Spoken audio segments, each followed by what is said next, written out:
Em 2022, a Lei de Acesso à Informação completa 10 anos.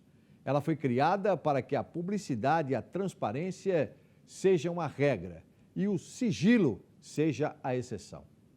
Para comentar esse assunto, nós recebemos Luiz Fernando Toledo, diretor da Abrage, Associação Brasileira de Jornalismo Investigativo, e Júlia Rocha, coordenadora do Programa de Acesso à Informação e Transparência na Artigo 19.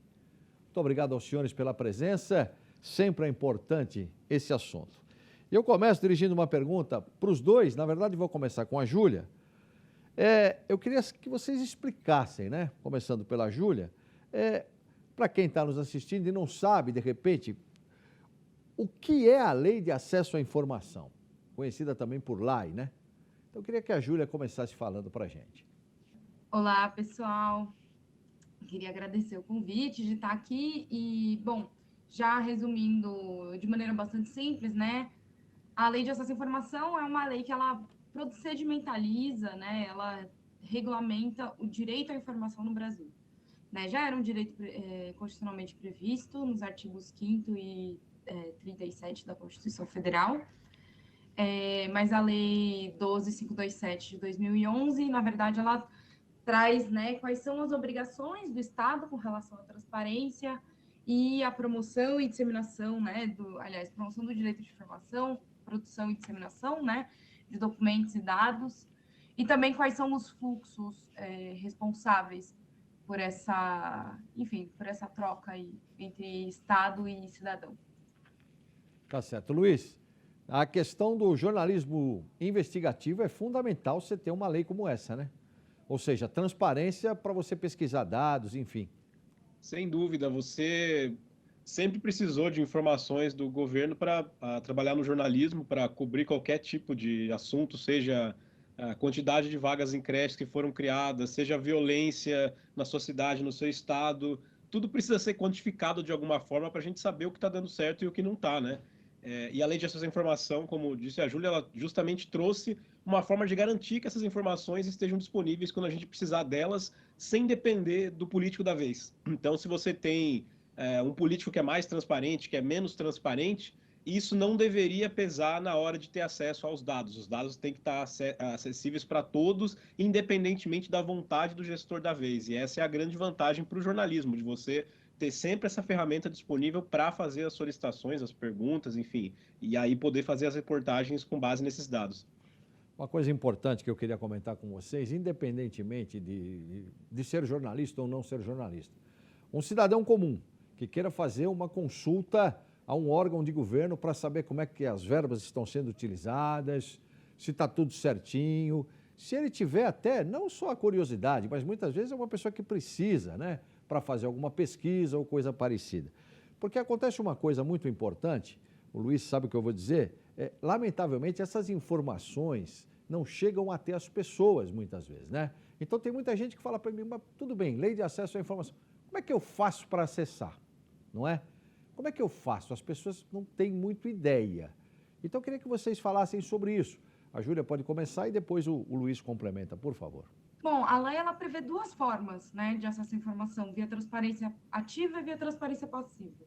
Na transparência ativa é você chegar, por exemplo, no site do órgão e consumir as informações que estão ali disponíveis.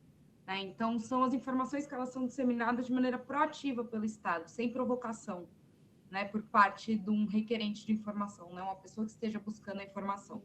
Normalmente, essas informações em transparência ativa são informações sobre fluxogramas dos órgãos públicos, gastos administrativos, algumas coisas um pouco mais básicas, assim, né?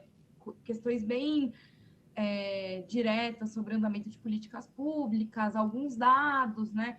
Mas esse não é o grosso da informação, né? Querendo ou não, a transparência ativa ela ainda é muito, não só muito pouco regulamentada no Brasil, como muitas vezes ela é pouco fomentada, né? A impressão que a gente tem é que talvez gestores e gestoras públicos, talvez eles não se empolguem muito com a transparência ativa, né? Nesse caso, a gente tem planos de dados abertos que ajudam um pouco, né? Então, que forçam ali a abertura, por exemplo, de bases de dados de gastos, sobre saúde, né, como o Fernando estava falando,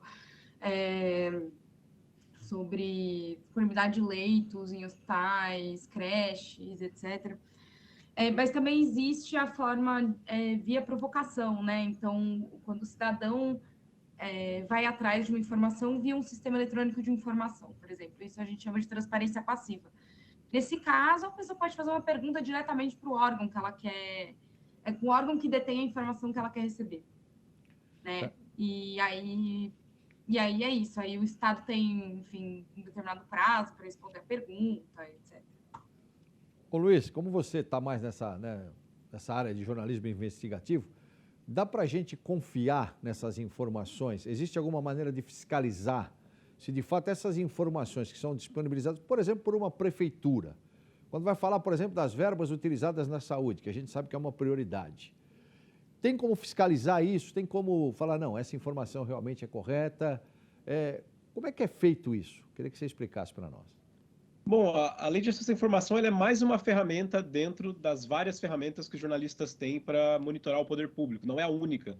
Então, só pelo fato de você ter recebido uma informação por meio da lei de acesso à informação não significa que ela esteja 100% correta ou que ela demonstre exatamente o que está acontecendo. Primeiro, porque você precisa entender como essas informações foram disponibilizadas. Às vezes é só um recorte da realidade, é só um espaço de tempo curto dentro de um tempo muito maior que a gente precisa olhar.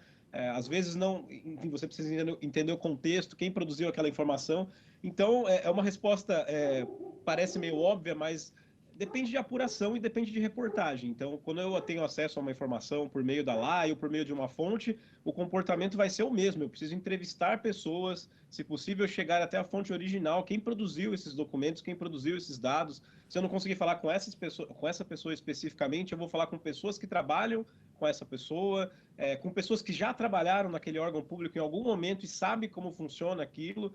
A gente tem muito essa estratégia no jornalismo, né, de falar com os ex, a gente chama, né, falar com os ex-funcionários, ex-presidentes, ex-diretores, diretoras, enfim, pessoas que estão envolvidas ou estiveram envolvidas com aquele assunto e que vão dizer para você se aquela informação, primeiro, se ela é correta, e segundo, se o que você pode entender a partir daquilo, porque tem uma dificuldade aí, acho que tem a ver também com a pergunta que foi feita à Júlia sobre o acesso à informação, que o que as pessoas vão ver ali? Se é um monte de número do orçamento da saúde, o que é que significa aquilo? Existe uma facilidade que qualquer um pode abrir, mas qualquer um vai entender o que está lá, às vezes, e esse é o papel do jornalista também, de pegar aquela informação e traduzir, e fazer aquilo se tornar acessível para as pessoas, né? São 10 anos já, né? Então, eu queria saber, em relação à transparência das informações públicas, o que mudou desde o início, né? Desde o início da vigência, que foi em 2012, né? Nós estamos completando 10 anos. Melhorou muito, tem muito a ser feito ainda, Júlia? Olha, enfim, é muita coisa, né, para se responder essa pergunta, mas acho que, de modo geral, é inegável que houve, sim, um avanço, né? A própria implementação da lei, a existência da lei já é considerada um avanço, né? Então, antes não existiam, assim, a gente veio de uma noção de direito de acesso à informação que tinha muito mais a ver com direito a arquivos, né? Então, informações que já tinham sido consolidadas, que diziam muito mais respeito ao passado, né? A partir do momento da redemocratização, a gente tem algumas coisas visando mais essas informações atualizadas, né? Up to date, assim, né?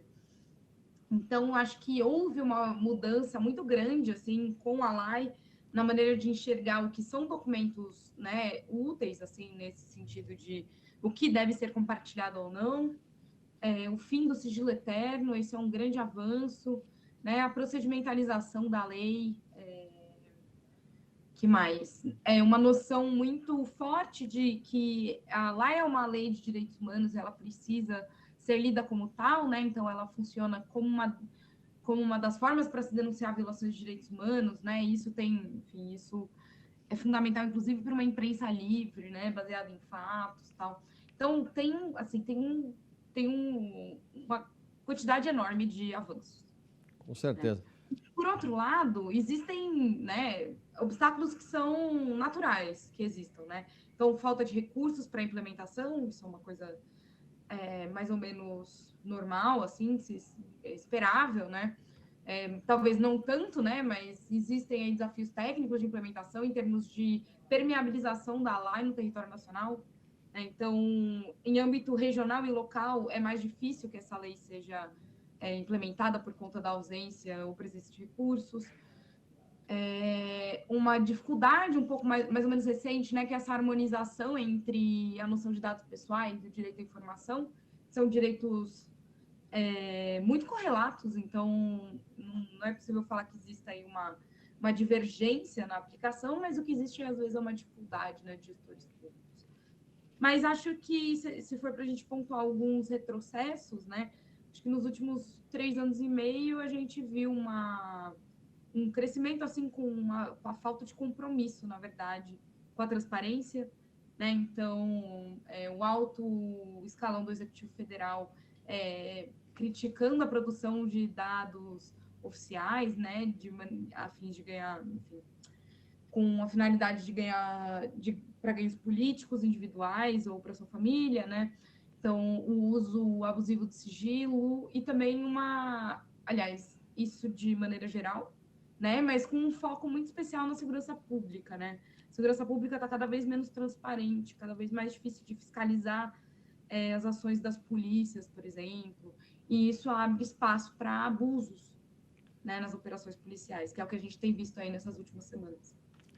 Eu queria que o Luiz também falasse sobre esse assunto, mas nós estamos já próximos ao primeiro break, mas aí a gente retoma e aí o Luiz vai falar também a respeito disso, né? Do ponto de vista, você tocou num ponto que eu acho fundamental, Júlia, que é essa questão da violência que muitas vezes é cometida pelas polícias e isso é escondido de uma certa forma, o que contraria, evidentemente, a lei de acesso à informação. Mas a gente, no próximo bloco, a gente fala sobre isso, tá bom? Vamos para um rápido intervalo, a gente volta já com decisões e argumentos.